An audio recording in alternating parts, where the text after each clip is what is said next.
नमस्कार दोस्तों, कैसे हैं आप लोग। उम्मीद करता हूँ आप सब अच्छे होंगे। आज से हम लोग एक सीरीज़ शुरू करने वाले हैं जिसमें हम चैप्टर वाइज हर चैप्टर की एक रिवीजन वीडियो बोल सकते हैं। क्लास 10th का पेपर होने वाला है 2 तारीख को, ठीक है। 2 मार्च को आपका पेपर है।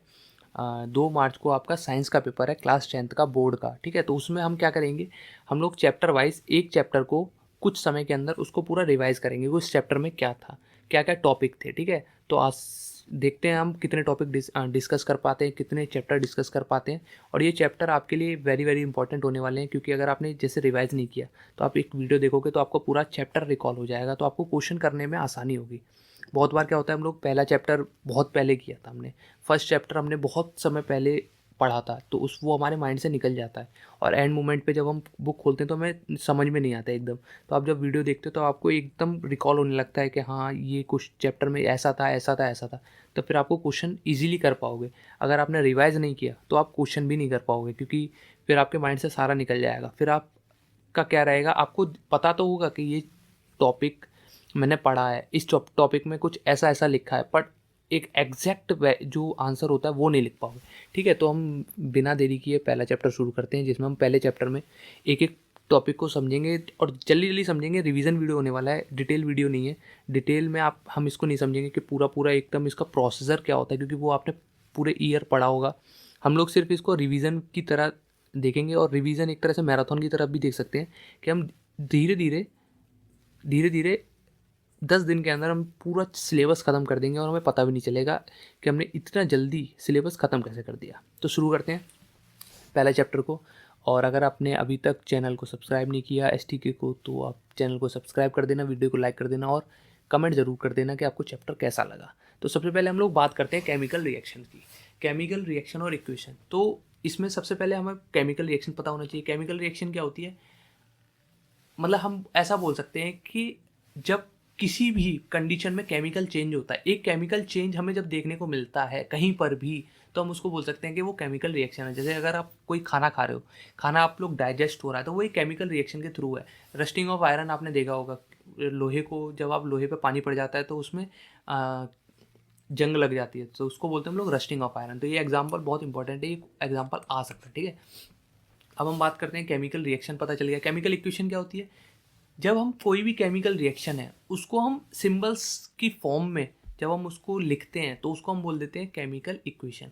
जब हम किसी भी केमिकल रिएक्शन को सिंबलाइज्ड कर देते हैं, ठीक है, उसको केमिकल रिएक्शन को सिंबल की फॉर्म में लिखते हैं, तो हमें केमिकल इक्वेशन की ज़रूरत पड़ती है, जिससे हम एक बड़ी, जैसे हमें ये एग्जाम्पल के तौर पे ये दे सकते हैं कि मैग्नीशियम को बर्न किया गया एयर की प्रेजेंस में, तो क्या बना, मैग्नीशियम ऑक्साइड बना। हमें कितना बड़ा लिखना पड़ा, बट हमें पता चल जाएगा जब हम रिएक्शन लिखेंगे Mg+O2। Mg मैग्नीशियम का सिंबल है, ऑक्सीजन का O है, तो इससे क्या बनेगा, MgO बनेगा। तो हमें इजीली पता चल जाएगा केमिकल रिएक्शन से कि क्या रिएक्शन थी, कैसे हुई थी, सब कुछ इजीली पता चल जाएगा। तो केमिकल रिएक्शन का पर्पस क्या है कि हम इजीली सिंबल की फॉर्म में किसी केमिकल रिएक्शंस को देख सकें, उसको हम बोलते हैं केमिकल इक्वेशन, ठीक है। 3 तरह की स्टेट होती हैं, रिएक्टेंट की या फिर प्रोडक्ट की, जिसमें हम एक बोलते हैं गैस हो सकती है, या तो लिक्विड हो सकता है या सॉलिड हो सकता है, और चौथा एक्वस सॉल्यूशन हो सकता है। गैस दो अलग अलग लिक्विड को हमने मिला दिया हो तो एक्वस बना दिया हो, ठीक है। लिक्विड एक भी हो सकता है, मतलब दो को मिला के तो हम एक्वस भी बोल सकते हैं, या फिर सॉलिड और लिक्विड मिला हुआ हो, ठीक है, उसको एक्वस बोलते हैं। बैलेंसिंग ऑफ केमिकल इक्वेशन क्या होती है, इसमें प्रोडक्ट साइड में, इधर प्रोडक्ट साइड, ये हमारा प्रोडक्ट साइड हो गया पूरा, और ये हमारा क्या हो गया, रिएक्टेंट साइड। इसमें जो मॉलिक्यूल्स हैं या फिर एटम्स हैं वो दोनों तरफ इक्वल होंगे, उसी को हम बैलेंस केमिकल इक्वेशन बोलेंगे। जैसे हम पहली वाली तो ठीक है, दूसरी वाली को देखते हैं। ये नॉर्मल इक्वेशन है, नॉर्मल हम इक्वेशन को लिखते हैं ऐसे, बट जब हम उसको बैलेंस करेंगे तो कुछ इस प्रकार से लिखेंगे। कैसे लिखेंगे, देखो ऐसे देख लो, एफ इधर कितना है, एक एफ है, इधर कितना है, 2 एफ है, ठीक है, इधर कितना है, 2 एफ, इधर एक ही एफ है, तो बड़ी दिक्कत हो गई। हाइड्रोजन की बात करें, इधर 2 हैं, इधर 2 हैं, तो हाइड्रोजन तो ठीक है, बट ऑक्सीजन इधर एक है, इधर 2 है, ठीक है। तो हमें इसको चेंज करना पड़ेगा। चेंज कैसे करेंगे, हमें एफ हाइड्रोजन देखो, इधर ऑक्सीजन कितना है, एक है, इधर कितना है, 3, तो हमने इधर कितना कर दिया, इधर 4 से मल्टीप्लाई कर दी। 4 से मल्टीप्लाई करने के पीछे रीज़न क्या था कि अब 4 से इधर करेंगे, थोड़ा इसने गड़बड़ कर दी, इधर 3 से होगी, ठीक है। 3 से होगी, क्योंकि 3 ऑक्सीजन इधर है तो 3 इधर होंगे, ठीक है। हाइड्रोजन इधर कितने हो गए, 3 2 6, तो इधर भी 3 से होगी तो 3 2 6। और यहाँ पे ये क्या है, आयरन कितने, इधर 2 है तो इधर 2 से मल्टीप्लाई होगी, तो इसने थोड़ी गड़बड़ कर दी है, प्रिंटिंग एरर है। बाकी ये होगी ओरिजिनल बैलेंस्ड केमिकल इक्वेशन। इसकी ज़रूरत क्यों पड़ती है कि ताकि हमें पता चले कि प्रोडक्ट साइड में और रिएक्टेंट साइड में दोनों तरफ एटम इक्वल होने चाहिए, तभी हम एक प्रॉपर केमिकल रिएक्शन को लिख पाएंगे, केमिकल इक्वेशन को लिख पाएंगे, ठीक है। आगे चलते हैं, क्या फिर हमें बात करते हैं कुछ रिएक्शंस कितनी तरह की होती हैं। 4 तरह की रिएक्शन होती है। पहली होती है कॉम्बिनेशन रिएक्शन। कॉम्बिनेशन रिएक्शन में क्या होता है, जब दो या दो से अधिक सब्सटेंस को मिला के एक नया सब्सटेंस बनता है तो हम उसको क्या बोलते हैं, बैलेंस केमिकल इक्वेशन, सॉरी उसको बोलते हैं हम कॉम्बिनेशन रिएक्शन। जब दो या दो से अधिक सब्सटेंस को मिलाकर एक नया सब्सटेंस बनना है तो हम उसको क्या बोल रहे हैं, कॉम्बिनेशन रिएक्शन। जैसे एग्जांपल के तौर पे हम ले सकते हैं, इधर देखो कि कैल्शियम ऑक्साइड था जिसको हम क्विकलाइम भी बोलते हैं। इस ये एग्जांपल 110% आना है, ये मतलब इससे एक क्वेश्चन मिलना ही मिलना है, कैल्शियम ऑक्साइड से और ये कैल्शियम हाइड्रोक्साइड से, ठीक है। तो कैल्शियम ऑक्साइड था, हाइड्रोजन में मिलाया तो दोनों मिलके क्या बन गया, कैल्शियम हाइड्रोक्साइड। दो रिएक्टेंट थे मिलके एक प्रोडक्ट बना दिया, तो इसको हम बोलते हैं कॉम्बिनेशन रिएक्शन, ठीक है। ऐसे नीचे देखो, ये हमारा क्या था, कैल्शियम हाइड्रोक्साइड था, कार्बन CO2 की प्रेजेंस में जब हमने CO2 पास करवाया तो कैल्शियम कार्बोनेट बन गया CaCO3, जिसको हम वाइट PPT भी देता है। तो ये हमें इक्वेशन पहचानने के लिए भी आता है कभी कभी क्वेश्चन। बर्निंग ऑफ कोल हो गया कि कोल को बर्न किया, कार्बन और ऑक्सीजन दोनों जले, CO2 बन गया, हीट और लाइट निकल गया, तो ये भी कॉम्बिनेशन रिएक्शन है।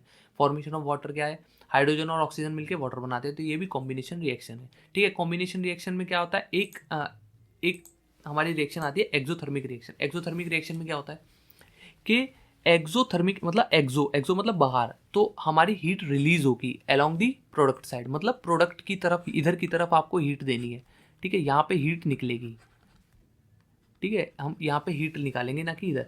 जब हमारी एंडोथर्मिक होगी तो एंडो मतलब अंदर की तरफ देना, तो यहाँ पे हमें हीट देनी पड़ेगी। यहाँ पे हीट क्या है, एक्सोथर्मिक में बाहर निकलती है, ठीक है। तो जब हम रेस्पिरेशन करते हैं, जो सांस लेते हैं, वो भी एक एक्सोथर्मिक रिएक्शन है। कभी आप देखना जब सांस ले रहे हो तो सांस छोड़ना तो गर्म गर्म हवा निकलेगी, तो वो एक्सोथर्मिक रिएक्शन है। जैसे decomposition of vegetable matter into compost, जो वेजिटेबल है वो जब कंपोस्ट में कन्वर्ट होते हैं तो उसको भी हम क्या बोलते हैं, डिकम्पोजिशन रिएक्शन ही बोलते हैं, सॉरी एक्सोथर्मिक रिएक्शन बनते हैं, क्योंकि उसमें भी हीट रिलीज होती है। एक होती है डीकम्पोजिशन रिएक्शन। डीकम्पोजिशन रिएक्शन में क्या है कि जब एक सिंगल प्रोडक्ट, एक दो या दो से अधिक प्रोडक्ट में, एक सिंगल रिएक्टेंट दो या दो से अधिक प्रोडक्ट में जब टूटता है तो हम उसको बोलते हैं डीकम्पोजिशन रिएक्शन, ठीक है। जैसे एग्जांपल के तौर पे हम ये ले सकते हैं, FeSO4 था, फेरस सल्फेट था, तो इसको जब हमने हीट किया तो ये ferrous oxide, ferric oxide, SO2 sulphur dioxide और सल्फर ट्राइऑक्साइड में टूट गया। जैसे CaCO3 था, इसको जब हमने हीट किया तो CaO और CO2, ये एक रिएक्टेंट है, दो प्रोडक्ट में टूट रहा है, तो इसको हम क्या बोलते हैं, इसको बोलते हैं हम डिकम्पोजिशन रिएक्शन। डिकम्पोजिशन रिएक्शन भी कुछ तरीके की होती है, जैसे थर्मल डिकम्पोजिशन हो गया, एक इलेक्ट्रोलाइटिक डिकम्पोजिशन हो गया, एक फोटोलाइटिक डिकम्पोजिशन हो गया। अब क्या होता है ये थर्मल डिकम्पोजिशन क्या होता है, थर्मल डिकम्पोजिशन का मतलब है जब हीट की वजह से एक रिएक्टेंट दो या दो से अधिक प्रोडक्ट में टूट रहा हूँ। थर्मल मतलब जहाँ पे हीट आ रही है, जहाँ पे हीट आ रही है वहाँ पे हम कौन से बोलेंगे, थर्मल डिकम्पोजिशन रिएक्शन। जैसे आप इनमें तीनों में देखोगे, तीनों में एक चीज कॉमन है, हीट के, हीट दी, फेरस सल्फेट को हमने हीट दी तो वो भी टूट गया। कैल्शियम कार्बोनेट को हमने हीट दी तो ये भी टूट गया। लेड नाइट्रेट को हमने हीट दी तो ये भी टूट गया, ठीक है। तो इसमें हीट कॉमन है। इलेक्ट्रोलाइटिक में क्या होता है, हमें इलेक्ट्रिसिटी देनी पड़ती है, इलेक्ट्रिक करंट देना पड़ता है। यहाँ पे क्या है देखो, हीट, यहाँ पे क्या है, इलेक्ट्रिक करंट। जब हम H2O में इलेक्ट्रिसिटी पास करवाते हैं, वाटर के अंदर करंट डाल देना तो वो H2 और O2 में टूट जाएगा, ठीक है। तीसरा होता है फोटोलाइटिक। फोटोलाइटिक मतलब जहाँ पे लाइट की वजह से डिकम्पोजिशन रिएक्शन हो। पहला क्या था जिसमें हीट की वजह से हो, दूसरा जिसमें इलेक्ट्रिसिटी की वजह से डिकम्पोजिशन रिएक्शन हो, तीसरा जिसमें लाइट की वजह से डिकम्पोजिशन रिएक्शन हो, उसको हम बोलते हैं फोटोलाइटिक डिकम्पोजिशन रिएक्शन। इसमें क्या होता है देखो, इसमें सबसे पहली बात करें तो ये वाला जो एग्जांपल है ये बहुत ज़्यादा इंपॉर्टेंट एग्जांपल है, AgCl वाला, जिसमें क्या होता है, ये हमारा जो फोटोग्राफी करते हैं ना हम लोग, फोटोग्राफी में ब्लैक एंड वाइट फोटोग्राफी जो पहले होती थी उसमें ये रिएक्शन बहुत काम आती थी, ठीक है। तो AgCl है, क्या है, सिल्वर क्लोराइड है, उसको जब हम सनलाइट की प्रेजेंस में रखते हैं तो वो Ag और Cl2 में टूट जाता है। तो ये कौन सा कलर देता है हमें, ग्रे कलर देता है। सिल्वर ब्रोमाइड की बात करें, AgBr, जब सनलाइट की प्रेजेंस में होता है तो ये भी Ag और Br में टूट जाता है। तो इन दोनों रिएक्शन का यूज हम कहाँ करते हैं, ब्लैक एंड वाइट फोटोग्राफी में हम इसका बहुत यूज़ किया है, ठीक है। आगे चलते हैं। ओके ओके ओके, ये रिएक्शंस हो गई। उसके बाद हमारी रिएक्शन आती है एंडोथर्मिक रिएक्शन। बहुत ज़्यादा इंपॉर्टेंट रिएक्शन है एंडोथर्मिक और एक्सोथर्मिक। एक्सोथर्मिक हमने बताया था, देखो दो तरह की रिएक्शन होती है, एक होती है एंडो, एक होती है एक्सो। एंडो में क्या होता है, हमें हीट देनी पड़ती है, ठीक है, हीट इन। इसमें क्या होता है, हीट आउट, हीट निकलती है, ठीक है। इसमें हमें हीट देनी पड़ेगी, इसमें निकलेगी, ठीक है। ये कैसे निकलेगी, जब दो रिएक्शन होंगी, कोई भी रिएक्शन होगी तो उसमें से अगर हीट निकलती है तो उसको हम बोलते हैं एक्सोथर्मिक रिएक्शन। अगर किसी रिएक्शन को करवाने के लिए हमें हीट देनी पड़ रही है तो उसको बोलते हैं एंडोथर्मिक रिएक्शन। जैसे BaOH2 है, जब हमने NH4Cl के साथ इसको रिएक्शन करवाया तो यहाँ पे हमने हीट देनी पड़ी, जब हीट दी तो ये BaCl2 और NH4OH में टूट गया, ठीक है। इसको हम डिस्प्लेसमेंट, डबल डिस्प्लेसमेंट रिएक्शन भी बोलते हैं, ठीक है।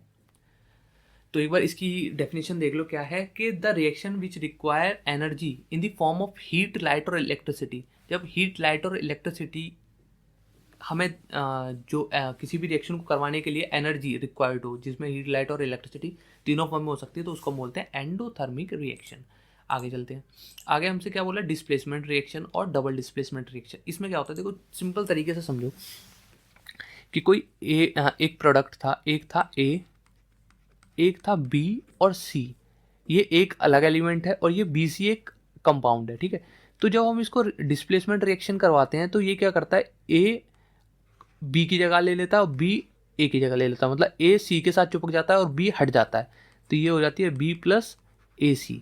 इसी को बोलते हैं हमने डिस्प्लेस, के A ने किसको डिस्प्लेस कर दिया, P को डिस्प्लेस कर दिया, ठीक है। इसको बोलते हैं हम लोग डिस्प्लेसमेंट रिएक्शन, जिसमें एक एलिमेंट किसी दूसरे एलिमेंट को डिस्प्लेस करता है।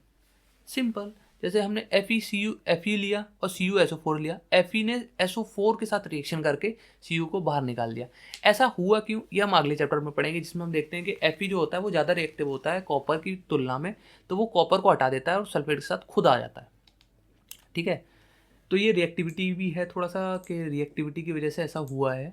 आगे चलते हैं। ये आपकी कुछ रिएक्शन है, आप रिएक्शन देख लेना। जैसे ये Zn है, CuSO4 है, तो ZnSO4 बन जाएगा और Cu बाहर निकल जाएगा। ये भी इसलिए होता है क्योंकि Zn जो होता है वो Cu से ज़्यादा रिएक्टिव होता है। ये अगली रिएक्शन है, देखो इसमें लिखा भी है कि जिंक और lead are more reactive than copper, तो ये डिस्प्लेस कर सकते हैं। हाँ, ऐसा नहीं हो सकता कि अगर हमारे पास ये रिएक्शन है, अगर हमारे पास रिएक्शन ये है कि जो Cu है प्लस ZnSO4, ठीक है, और ये रिएक्ट करके हम क्या बना रहे हैं, CuSO4 प्लस Zn, तो ये रिएक्शन देखते ही काट देना कि ये रिएक्शन पॉसिबल ही नहीं है, क्योंकि Cu Zn से ज़्यादा रिएक्टिव नहीं है, Zn Cu से ज़्यादा रिएक्टिव है। जब तक कोई ऐसा रिएक्टिव एलिमेंट ना मिले जो उसको रिप्लेस करने में सक्षम हो, तब तक वो रिप्लेस नहीं कर सकता, ठीक है। डबल डिस्प्लेसमेंट रिएक्शन में क्या होता है, डिस्प्लेसमेंट से ही थोड़ा सा अपग्रेडेड वर्जन है, वो क्या है कि A B होगा कोई एलिमेंट और A B होगा और दूसरा एलिमेंट होगा CD होगा।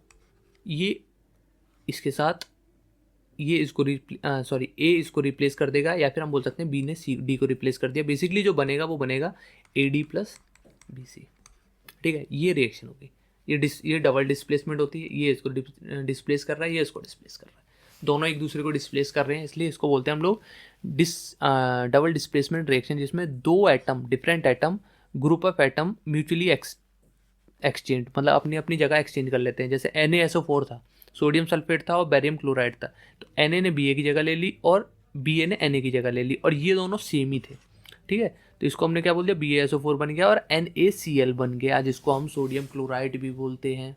और इस रिएक्शन में क्या है, वाइट सब्सटेंस इज फॉर्म्ड, एक वाइट सब्सटेंस फॉर्म्ड होगा जो कि इनसॉल्यूबल होगा प्रेसिपिटेट में, इनसॉल्यूबल है, उसको हम क्या बोलते हैं, प्रेसिपिटेट बोलते हैं। मतलब एक तरह से PPT क्या होता है, प्रेसिपिटेट भी आ जाता है कभी कभी, कि एक वाइट सब्सटेंस, या फिर कलर भी हो सकता है उसका, कुछ भी कलर हो सकता है, white, blue PPT, red PPT, कुछ भी बोल सकते हैं। एक वाइट कलर का इसमें इस रिएक्शन में वाइट निकलेगा, बाकी और रिएक्शन का हमें अभी पता नहीं है, वो रिएक्शन का एक फिक्स रहता है कि इस रिएक्शन में इस कलर का PPT निकलेगा। तो इसमें क्या है, वाइट कलर का एक सब्सटेंस निकलेगा जो कि इनसॉल्यूबल होगा सब्सटेंस के अंदर, उसी को क्या बोलते हैं, प्रेसिपिटेट। और वाइट कलर का क्या निकलेगा, NaCl ही तो निकलेगा, और क्या निकलेगा, BaSO4 का सॉल्यूशन होगा। इसके अंदर NaCl पड़ा होगा, नीचे नीचे देख लेना, आपको सफ़ेद सफ़ेद जमा हुआ दिख जाएगा। इसको क्या बोलते हैं हम लोग, डबल डिस्प्लेसमेंट रिएक्शन, जिसमें दो अलग अलग एटम होते हैं और दो अपने आप की जगह इंटरचेंज कर लेते हैं। एक होती है प्रेसिपिटेशन रिएक्शन। इसमें क्या होता है कि कोई भी रिएक्शन जिसमें प्रेसिपिटेट फॉर्म हो रहा हो, प्रोड्यूस हो रहा हो, उसको हम बोलते हैं प्रेसिपिटेशन रिएक्शन। ये भी आ जाता है कभी कभी 1 नंबर में। तो इसमें क्या है, लेड नाइट्रेट है, पोटेशियम आयोडाइड है। जब हमने इन दोनों की रिएक्शन करवाई तो लेड आयोडाइड बन गया और पोटेशियम नाइट्रेट बन गया। ये क्या है, तो ये क्या है, प्रेसिपिटेट है, प्रेसिपिटेट बन गया एक। ठीक है, आगे चलते हैं। एक होती है ऑक्सीडेशन रिएक्शन। ऑक्सीडेशन रिएक्शन में क्या होता है, जब ऑक्सीजन का गेन हो रहा हो या लॉस, गेन ऑफ ऑक्सीजन या फिर लॉस ऑफ हाइड्रोजन, कुछ भी इनमें से हो रहा हो तो हम बोल देंगे ऑक्सीडेशन रिएक्शन है। मतलब कहने का ये सादा सिंपल मतलब ये बोल सकते हैं हम लोग ऑक्सीडेशन रिएक्शन में कि ऑक्सीजन का तो गेन हो रहा हो और हाइड्रोजन का लूज हो रहा हो। किसी भी सब्सटेंस के अंदर ऑक्सीजन जुड़ रहा हो या फिर हाइड्रोजन उसमें से कम हो रहा हो। जुड़ने का मतलब ये नहीं है कि जैसे ऐसा भी हो सकता है कि ये पहले से CuO कोई भी एक सब्सटेंस है उसके साथ O पहले से जुड़ा हुआ हो और एक और एटम मिलके ये AO2 बना ले, तो इसको भी हम ऑक्सीडेशन रिएक्शन बोलेंगे, क्योंकि ऑक्सीजन के एटम इधर बड़े हैं। हम देखते हैं रिएक्टेंट साइड में ऑक्सीजन के एटम कितने हैं और प्रोडक्ट साइड में ऑक्सीजन के एटम कितने हैं। अगर एटम बढ़ते हैं तो हम उसको ऑक्सीडेशन रिएक्शन बोलते हैं। जैसे यहाँ पे कॉपर था, कॉपर के साथ हमने ऑक्सीजन की रिएक्शन करवाई तो कॉपर ऑक्साइड बन गया, CuO बन गया, ऑक्सीडेशन रिएक्शन। साफ सिंपल।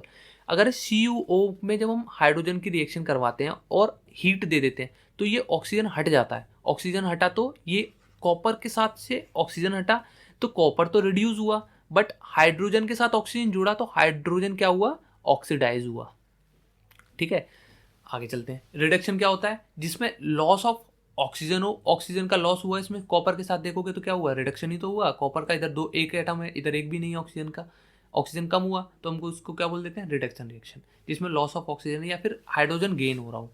ठीक है, उसको क्या बोलते हैं हम लोग, रिडक्शन रिएक्शन। एक होती है रिडॉक्स रिएक्शन। रिडॉक्स रिएक्शन क्या होती है, जिसमें दोनों चीज़ म्यूचुअली हो रही हो, ऑक्सीडेशन भी हो रहा हो, रिडक्शन भी हो रहा हो, उसको हम बोलते हैं रिडॉक्स रिएक्शन। जैसे कि हमने अभी ऊपर वाले में देखा ही था कि CuO था, CuO Cu बन गया, ऑक्सीजन इसका चला गया। ठीक है, तो ये क्या हो गया, रिडक्शन हो गया इसका। जबकि हाइड्रोजन के साथ उल्टा हुआ, हाइड्रोजन के साथ ऑक्सीजन जुड़ा तो इसके साथ ऑक्सीडेशन हो गया। ठीक है, तो ये होती है इस पूरी रिएक्शन का क्या बोलेंगे, जिसमें ऑक्सीडेशन भी हो रहा हो और रिडक्शन भी हो रहा हो, उस रिएक्शन को हम क्या बोलते हैं, रिडॉक्स रिएक्शन। आगे चलते हैं। एक छोटा सा टॉपिक आ जाता है कभी कभी, कौन गया टॉपिक, ये रहा कोरोजन। कोरोजन की अगर हम बात करें ना तो क्या होता है कि when an metal is attacked by substance around it as moisture और एसिड, इसको हम क्या बोलते हैं, कोरोजन बोलते हैं। मतलब कोई भी सब्सटेंस के अंदर, कोई भी मेटल के अंदर कोई और सब्सटेंस आके अटैक कर देता है तो उसको हम बोलते हैं कोरोजन। जैसे हमने रस्टिंग ऑफ आयरन देखा है ना, रस्टिंग ऑफ आयरन बोल सकते हैं, या फिर जो आयरन के ऊपर ब्राउन रेडिश ब्राउन कलर की कोटिंग होती है जिसको हम रस्टिंग ऑफ आयरन भी बोलते हैं, जो जंग होती है, बेसिकली वो कोरोजन होता है। ठीक है, कोई भी मेटल के अंदर कोई और सब्सटेंस या मॉइस्चर आके या एसिड आके अटैक करता है, उस मेटल को ख़त्म कर देता है, उसको हम क्या बोलते हैं, कोरोजन बोलते हैं। जैसे black coating of silver, silver देखा होगा आपने, सिल्वर बोल सकते हैं, सिल्वर की पायल वगैरह देखी होगी, काली पड़ जाती है, आपने बहुत बार सुना होगा। वो इसी वजह से होता है, क्यों, क्योंकि पानी की प्रेजेंस, जब पानी का सिल्वर पर अटैक होता है तो एक ब्लैक कलर की कोटिंग चढ़ जाती है, जिसको हम कोरोजन भी बोलते हैं। ठीक है, और आयरन वाला तो आपने वर्ल्ड फेमस एग्जांपल है रस्टिंग ऑफ आयरन। एक होता है रेंसिडिटी, ये क्या होता है, ये तो होता है हमारा जैसे मेटल वगैरह में, ये होता है हमारी खाने वाली चीज़ें में। खाने वाली चीज़ें यानी जब फैट और ऑयल ऑक्सीडाइज हो जाएं, ठीक है, उसको हम क्या बोलते हैं, रेंसिड बोलते हैं। Their smell and taste change, तो स्मेल और जो इसका टेस्ट होता है वो चेंज होता है। रेंसिडिटी क्या होता है कि जब कोई खाने वाली सब्सटेंस यानी ऑयल और फैट्स के अंदर किसी ऑक्सीजन का अटैक हो, उसको हम क्या बोलते हैं, रेंसिडिटी बोलते हैं। ठीक है, जैसे आप लोगों ने बहुत बार सुना होगा जो चिप्स वगैरह होते हैं, चिप्स वगैरह क्या होते हैं, जब आप पैकेट को खुला छोड़ दो तो वो सीड जाते हैं, तो वो यही होता है, रेंसिडिटी होती है। ठीक है, ऑक्सीजन उस पर अटैक करता है, उसको ऑक्सीडाइज कर देता है, तो हम उसको क्या बोलते हैं, रेंसिडिटी बोलते हैं। एंटीऑक्सीडेंट उसमें ऐड किए जाते हैं फूड के अंदर, फॉइल के अंदर, जिसको हम रेंसिडिटी से बचाने के लिए, जैसे कि आप लोगों ने देखा होगा कि जो चिप्स के पैकेट होते हैं, जब आप चिप्स के पैकेट को देखोगे ना तो चिप्स के पैकेट के अंदर नाइट्रोजन भरी जाती है, जिसकी वजह से वो ऑक्सीजन की रिएक्शन उसमें होनी, एक तो टाइटली पैक्ड कर देते हैं, ऑक्सीजन वैसे ही नहीं आ पाएगा, और उसको प्रोटेक्ट करने के लिए अंदर नाइट्रोजन भी भर देते हैं, ठीक है। तो इस पूरे को क्या बोलते हैं, रेंसिडिटी बोलते हैं, ठीक है। रेंसिडिटी का मतलब क्या है, जब फैट और ऑयल के अंदर फैट और ऑयल ऑक्सीडाइज हो जाए और वो रेंसिड बोल देते हैं उसको, वो रेंसिड हो जाते हैं, ठीक है, रेंसिडिटी बोलते हैं। अब आप आगे कुछ क्वेश्चंस है, अगर आप क्वेश्चंस देखो तो देख लेना, आप करना इन क्वेश्चंस को, ट्राई करना अगर कर सको तो, ठीक ठीक है। मैं क्वेश्चन दे देता हूँ, दिखा देता हूँ, एक बार नोट कर लेना।